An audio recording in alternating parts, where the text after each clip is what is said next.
સ્થાનિક સ્વરાજની ચૂંટણી નજીક આવતા વોર્ડ નંબર 16માં રાજકીય ગરમાવો, આક્ષેપ પ્રતિ આક્ષેપ તેજ। સ્થાનિક સ્વરાજની ચૂંટણી નિકટ આવતા શહેરમાં રાજકીય માહોલ ગરમાયો છે। તમામ રાજકીય પક્ષો અને સંભવિત ઉમેદવારો મેદાનમાં ઉતરી પડ્યા છે અને આક્ષેપ પ્રતિ આક્ષેપનો દોર શરૂ થયો છે।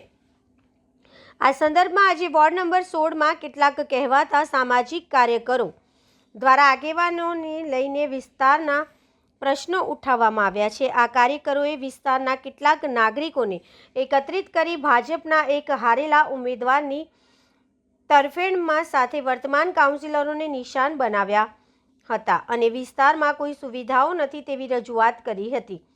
પરંતુ એક જવાબદાર માધ્યમ તરીકે જ્યારે સ્થાનિક નાગરિકોનો સંપર્ક કરવામાં આવ્યો ત્યારે નાગરિકોએ જણાવ્યું કે તેમના વિસ્તારમાં રોડ, પેવર બ્લોક, પાણી પુરવઠા તેમજ ડ્રેનેજ લાઇન જેવી સુવિધાઓ કોંગ્રેસના વોર્ડ નંબર 16ના કાઉન્સિલર ચંદ્રકાંતભાઈ શ્રીવાસ્તવના પ્રયત્નોથી ઉપલબ્ધ બની છે।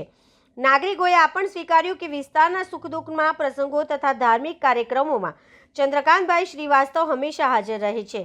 ઉલ્લેખનીય છે કે આ જ વોર્ડમાં ભાજપના 2 કાઉન્સિલર પણ છે, જેમાં સ્નેહલબેન પટેલ પૂર્વ સ્થાયી સમિતિના સભ્ય અને ઘનશ્યામભાઈ સોલંકી વર્તમાન સ્થાયી સમિતિના સભ્યનો સમાવેશ થાય છે। પણ સ્થાયી સમિતિના સભ્ય હોવા છતાં નાગરિકોની પ્રતિક્રિયા એવી રહી કે ચૂંટણી બાદ બંને કાઉન્સિલર વિસ્તાર તરફ ખાસ ધ્યાન આપતા નથી અને તેઓ ક્યારેય નજરે પડ્યા નથી।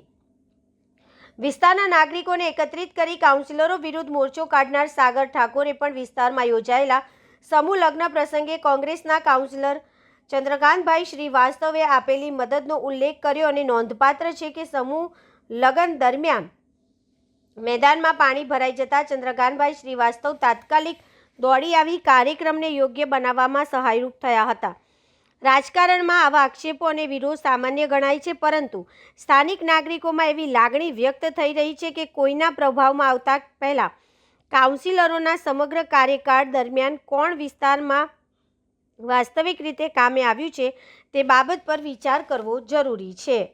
પહેલી વાત તો એ છે કે મારી કોઈ એવી એક પણ જગ્યા બાકી ના હોય જ્યાં હું જતો નથી।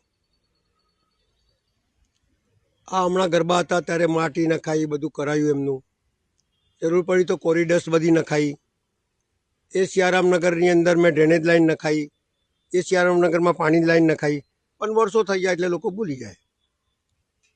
સવાલ એટલો જ છે કે સત્તા કોની છે પહેલાં એ સમજે। હું કોંગ્રેસ અને ભાજપ કરો છો? સત્તા જેની હોય એને બોલાય, જેની સત્તા ના હોય તમારા માટે લડે છે કે નહીં એ જોવાય। હું તમારા માટે લડું છું કે નહીં? હું છેલ્લા 30 વર્ષથી સ્લોટર હાઉસ જે દુર્ગંધ મારે છે એના માટે લડું છું, સુએજ પમ્પિંગ માટે લડું છું। જો મને મારા વિસ્તારના નાગરિકોની ચિંતા ના હોય અને જો હું ચિંતિત ના હોઉં તો આ બધી લડાઈઓ લડું? સવાલ એટલો જ છે। કોંગ્રેસની તો 7 જ સીટ છે, અહીંયા 4 હતી, એમની તમે લોકોએ 2 કરી નાખી। તમને એવું હતું કે આ 2 જણ આવશે તો કરશે, અને હવે તમે કોંગ્રેસ ભાજપ કરતા હોય તો એવી રીતે બેન કોઈ કામ ના કરે। કામ તમારો જે ચૂંટાયેલો પ્રતિનિધિ છે એ ઈમાનદારીથી તમારી પાસે આવે છે કે નહીં? એ ઈમાનદારીથી તમારું કામ કરે છે કે નહીં? તમારા વગર ક્યાંય આવે છે કે નહીં?